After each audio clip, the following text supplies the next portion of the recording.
Good afternoon on the East Coast, good morning on the West Coast, and hello for everyone in time zones beyond. I'm Joel Hellman. I'm Dean of the School of Foreign Service, and it's great to welcome you to another one of our Fast Break chats. This one on nuclear proliferation in a post-New START world.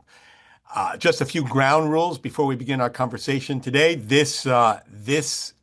There will be an opportunity for all of you throughout the 30-minute conversation that we have to put questions into the question and answer function, the Q&A tab, and I will integrate some of those questions as best I can into the conversation. But we will continue to have a moderated one-on-one conversation between me and our guest, Bob Gallucci. But do put in your questions at any time during the chat, and I'll see what I can do to get them in. And I just also want to let you know that we are going to record this. It's going to be posted on the SFS YouTube channel along with all of our Fast Break conversations. Many of our alumni, of course, will know Bob Gallucci as an esteemed former dean here at the School of Foreign Service. And of course, he served afterwards as president of the MacArthur Foundation. But Bob has had a long career in public service around issues of nuclear nonproliferation and understanding the nuclear conflict, teaching here now for many years, this being his final year teaching here at SFS on these issues, and we're so pleased to have him. But his career goes back to the 1970s when he was in the Arms Control and Disarmament Agency, multiple positions at State Department, senior coordinator for nonproliferation in the former Soviet Union, a special envoy on the proliferation of ballistic missiles and weapons of mass destruction. So Bob's got an extraordinary history, and he brings, I'm sure, important insights into our conversation about the New START Treaty and what the post-New START Treaty is going to look like.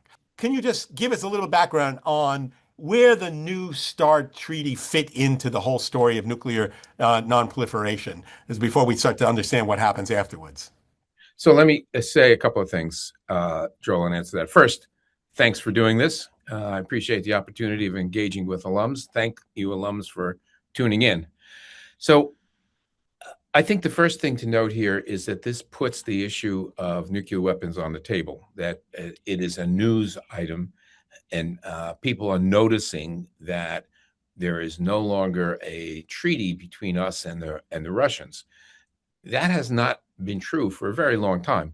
It's been 50, 60 years or so since 1971 and 72, when we first started with the strategic arms limitation talks, the SALT talks. We had SALT 1, we had SALT 2. Then we started the START talks in the 90s, START 1, START 2, which wasn't ratified. And then New START, which was in the Obama administration. So we've always thought it was beneficial to our security and international security that we and the Russians be talking about and sharing information about our nuclear arsenals. And let me now make one huge digression, Joel, if I could. This is particularly true in a world of deterrence, where defense is secondary or not even considered. And there's an enormous difference between deterrence and defense. Defense is physical, right? It doesn't, at the end of the day, matter whether your opponent believes you if you have a real defense. But deterrence is psychological. Deterrence is the promise of punishment. So if you don't believe you're going to get punished, if you don't believe that, you attack. So if deterrence fails, a couple of things are true. If you were serious about your deterrent, your attacker may die, but you'll also die. So the situation with deterrence, and that's the world we've been living in really since the 60s, if not the 50s, is one in which knowing what the other side is doing turns out to be awfully important. So it is not an accident that at the peak of the Cold War, when the total number of strategic nuclear weapons was about 70,000, that it was divided in half. The Americans had half, 35,000. The Soviet Union had the other half. We've been watching each other, and the treaties help us watch each other and assure us, and here's the key part, that they don't think that they can attack without suffering the consequences, the punishment of deterrence. So what did we just do and we did it. The Russians were prepared to extend this treaty. We just decided the sole remaining treaty, because the other sort of treaties that limited other nuclear weapons, like the INF Treaty, Intermediate Nuclear Force, that was abandoned already. This was the only one left, the New START Treaty, and it had been extended once. And the Russians said, we can extend it again. And that would have kept inspections, on-site inspections, which are incredibly important to knowing what the other guy is doing. Well, that's done. Transparency that's facilitated is done. Of course, we have satellite capability. Of course, we're going to be using our intelligence community to try to figure out what the Chinese are deploying and what the Russians are deploying, what the North Koreans are deploying. Absolutely. But to think that we didn't lose insight into the Russian strategic thinking and deployments when we lost just last week, we lost a New START, would be a huge mistake. We must acknowledge we are not more secure now, we're less secure. Well, I want to go into the logic that the administration presented in moving beyond the New START. And the logic was this is the end of the era of unilateral restraint on the United States, that essentially the New START treaty did not cover the full range of nuclear systems that the Russians were deploying, and that there had become a serious imbalance between Russian strategic and tactical and theater-based nuclear weapons. And that was not covered by the New START treaty. We were restrained ourselves by presidential initiatives earlier, but the Russians weren't. And then, of course, the second thing that they're saying is that China's not been involved in this, and we needed to essentially untie ourselves from these unilateral restraints in order to come up with perhaps a bigger and better deal. Joel, the suggestion that a New START or START 1 or START 2 or SALT were unilateral treaties is pure nonsense. This treaty was not unilateral. It provided for each country to make a decision about what they wanted to deploy with respect to what are called strategic nuclear weapons. Now, Putin very recently, much to the unhappiness of many people, pointed out that the Russians have an advantage over the Americans in what he called tactical nuclear weapons. Let's just say low-yield nuclear weapons, because the way they're counting these days, if you took the Hiroshima and Nagasaki bombs, which come in at 15 and 20 kilotons respectively, they can be called by some people tactical. These are city busters, but compared to an order of magnitude or 2 orders of magnitude greater for some of our other warheads, they're small. But the point Putin was making is that we Russians have an advantage over you Americans. Well, we decided that. No, there's no treaty that stopped us. There's none. We decided we didn't want to do that. And when we did decide we wanted to have more low yield capability, we simply changed the yield. Our weapons, not all of them, but most of them, are what are called flipply dially yield, is essentially variable yield weapons. And they go from sub-kiloton right up to mid 500s in terms of yield. And they can be in a tactical mode brought down to a tactical yield. What I'm saying to you here is there's no disadvantage that's structured in there was no disadvantage structured into the START treaty, the New START treaty. If you see a difference in what the Russians have decided to do versus what we have decided to do, that's entirely our choice. I don't think we've chosen badly, by the way. And I think some of the Russian choice has been driven by what they are most concerned about, or have been for a long time, our affection for ballistic missile defense. In case anybody hasn't noticed, and there's a great exchange between Reagan and the Soviet leader at the time over whether defense makes any sense when we're talking about ballistic missiles. And Reagan said, I'm talking about our SDI, and it's defensive, purely defensive. And the response was, you're denying our deterrent. And when Our president now talks with enthusiasm about something he has called the Golden Dome. He's talking about something that really does scare the hell out of Russians and Chinese, because if it ever were to be built, and if it ever were to be effective, would deny them a deterrent capability. Now, that doesn't trouble me. What troubles me is that when we talk about defense, we are provoking an offense by the Russians and the Chinese when we really don't have a defense. We don't have one now, and we're not going to have a Golden Dome that does what's advertised, I don't think, in anybody's lifetime that's on this current conversation. Is there a link between anything that the New START treaty would have prevented the U.S. from doing and the preparations for the Golden Dome? Is that part? Could that be some of the logic? Does that unshackle American activity in that area?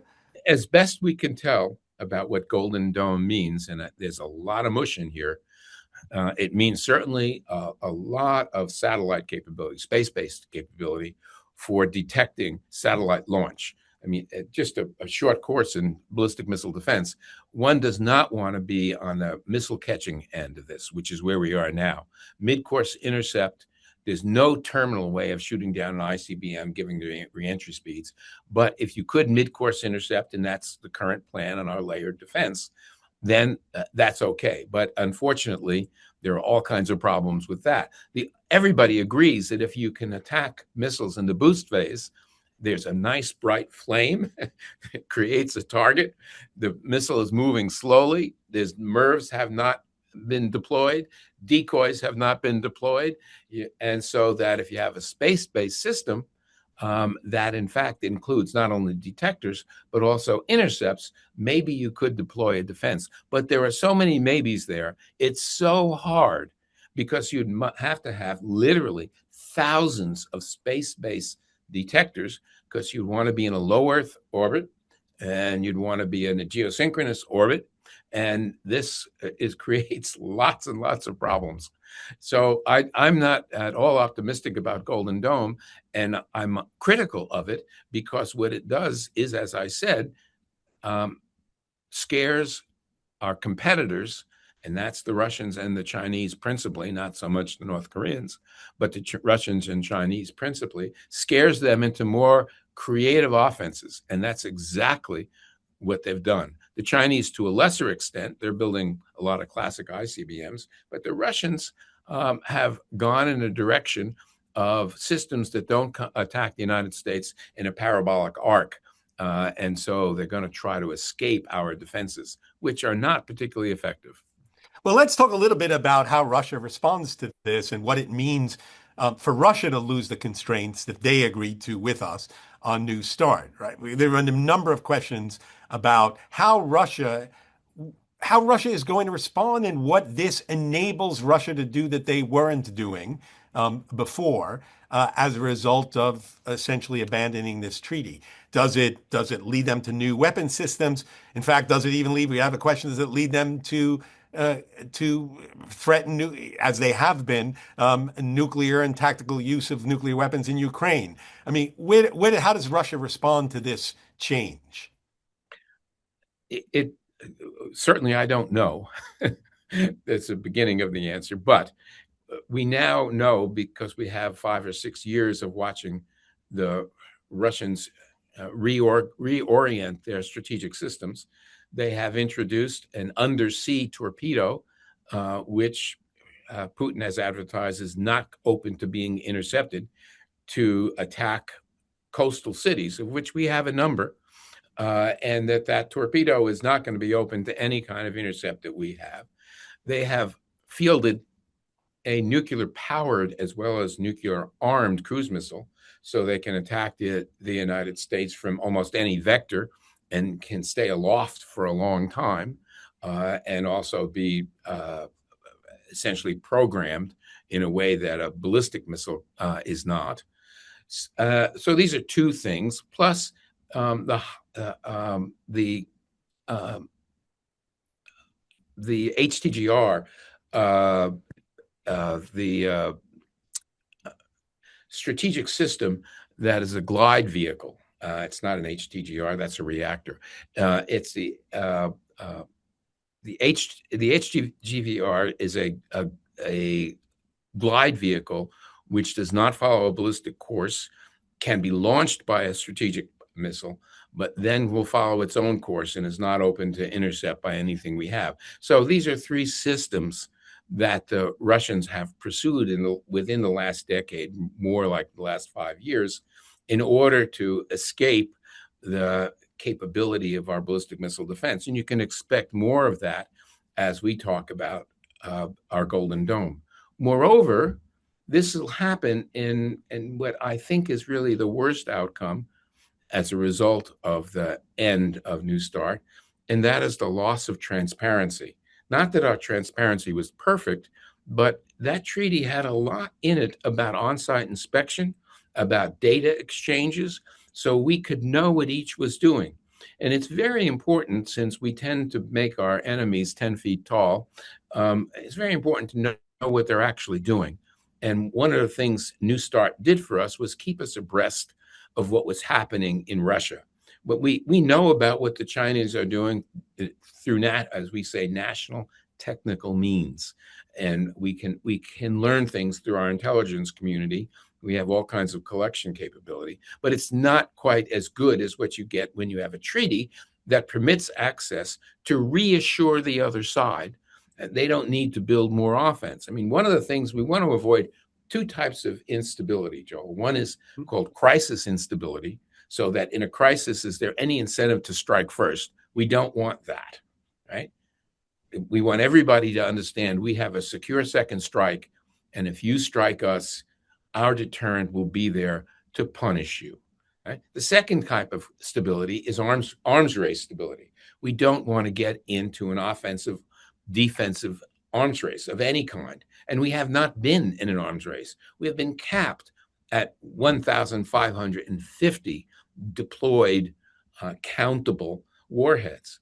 And that's a lot more stable than a free-for-all. And we are now in the early stage, it's a week old, of a free-for-all.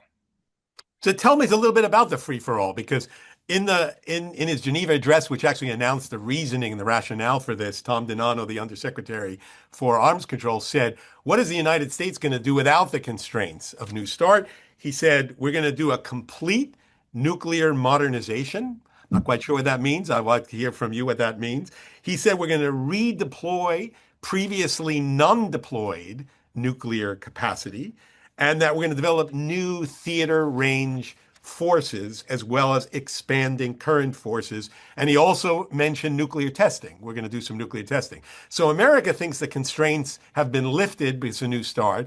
You're saying the risk is of a new arms race. America is actually sort of saying, here's the pace, perhaps, of what we want to do with this unconstrained environment that we're now in. What do you think the U.S. is going to do in response? The first thing to understand is that we have been modernizing for decades, and each administration under law is required to do an NPR, a nuclear posture review, and say what exactly we're modernizing. So we are replacing the current generation of ICBM's land-based missiles with a more advanced version of that. We're replacing the current Ohio submarines with Columbia-class submarines, fewer tubes, but quieter and more survivable submarines. And we are replacing our bomber capability, probably dumping the B-52s eventually, but replacing the B-2s, which actually fly over a target and drop dumb bombs, with the B-21, which is this very swept-wing, very survivable aircraft. So the triad was planned to be completely modernized under the last administration. And this has been ongoing for decades. Are we behind? Yes. Is it expensive? Yes, it is. Should we do it? Yes, we should. There's a great line of a president. As long as we have nuclear weapons, we should make sure they work well and they're survivable. And that's the goal. But this treaty that we just walked away from didn't stop us from doing that. All that is quite doable. If we wanted to do more of what the Russians have done, have lower yield weapons, we did some of that by changing the yield on one tube and some of our submarines, we could do that too. We could also bring back some weapons that we've decided not to use. There's a view here, Joel, that ought to inform us on what we do. We don't want to make the world a more dangerous place. We don't want to make nuclear weapons easier to use. We don't want to lower the threshold here so that the first thought in a difficult conventional conflict is we'll go to nuclear weapons because it's a short hop. It isn't. There's a fire break between conventional and nuclear weapons. It's a good idea to keep that in place. Most of us think. Now, one of the topics I want to remind you of here, not that you need to be reminded, is the proliferation question. In other words, what does this abandoning the treaty mean for the spread of nuclear weapons to additional countries? Well, you're not hearing countries that have nuclear weapons saying, oh, they've abandoned the treaty, so now we're going to give up on nuclear weapons. That's not going to happen. So it's not going to stabilize. What it might do is take countries in Europe who have been depending upon the extended deterrent of the United States in the context of NATO to say, well, maybe we should do what the French and the British have done for so long and have a national capability of our own. The Swedes had a nuclear weapons program, a quite secret one, many decades ago, and they could go back fairly easily, very quickly. And certainly even a country like Poland could do that. Conversations are ongoing in Europe about looking elsewhere. This is partly a political reaction to America's foreign policy, but it's also when the treaty is abandoned, there's a feeling that the nuclear issue is engaged again, but without restraint. And that makes, I think, the Europeans more and more nervous about their dependence on our deterrent. And certainly that goes for Japan and in spades for the Republic of Korea, South Korea. So, look, what are the prospects, as the Trump people are sort of saying, in a post-New START world, of negotiating a new deal, a different deal, a bigger deal, a deal that includes China, that deals with some of the proliferation issues as China's competing? What do you think are the prospects for a new deal post-New START? I think the prospects are nil. It seems to me that we have had, as I mentioned, decades of negotiation with the Russians. We kind of know where they will go in restraint. We have our own feelings. I mean, I haven't talked much about what our strategic thinkers think about, but we think offense. I just tell you that if you're in the Defense Department, yes, there's a whole bunch of people thinking defense, but typically we talk about damage limitation, and we want to have the offensive capability to target counterforce, not counter city, but counterforce to undercut the capability of our enemies to do us harm. That's a very reasonable objective. That's offense, but creating a more protected environment for the American people. But what we're seeing now, I think, is a embrace of unrestrained dependence on nuclear weapons. That, it seems to me, can't be a good idea. It can't be a good idea to think that we'll be better off if we don't know exactly what the Russians are doing and they don't know exactly what we're doing. If we think that we're going to engage the Chinese, when the Chinese have been very, very clear, they're not interested in engaging us since we are so far ahead of them. They don't want to be locked into the position of inferiority. That doesn't sound like China, and they've told us that's not going to be China. You know, when they're at a few hundred warheads right now, and we are at countable 1,550, and many more if we count undeployed warheads. So we've got probably 6-7 times the number of warheads as the Chinese. It's going to take a while, even though they are building nuclear weapons and delivery systems, launchers quicker than anybody else on the planet.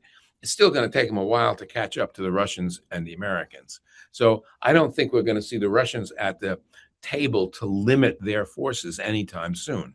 Or at least I take them at their word that we won't. So where does that leave us? You're painting a picture where the prospects for a new deal seem, as you say, nil, right? The ability for expansion and proliferation of nuclear weapons in the absence of any treaty, because now this is the last of the treaty that constrained us, is now that constraint is taken off.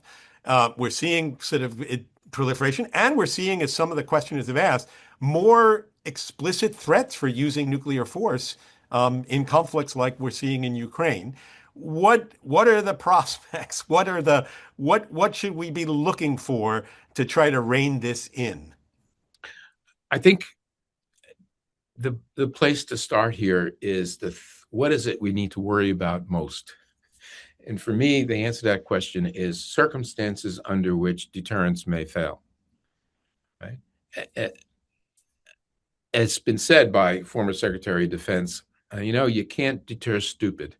And what you have to be careful of first here is the possibility that our enthusiasm for rapid response, in other words, we must be able to launch on warning, we must be able to launch under attack, and we declare that we have that capability.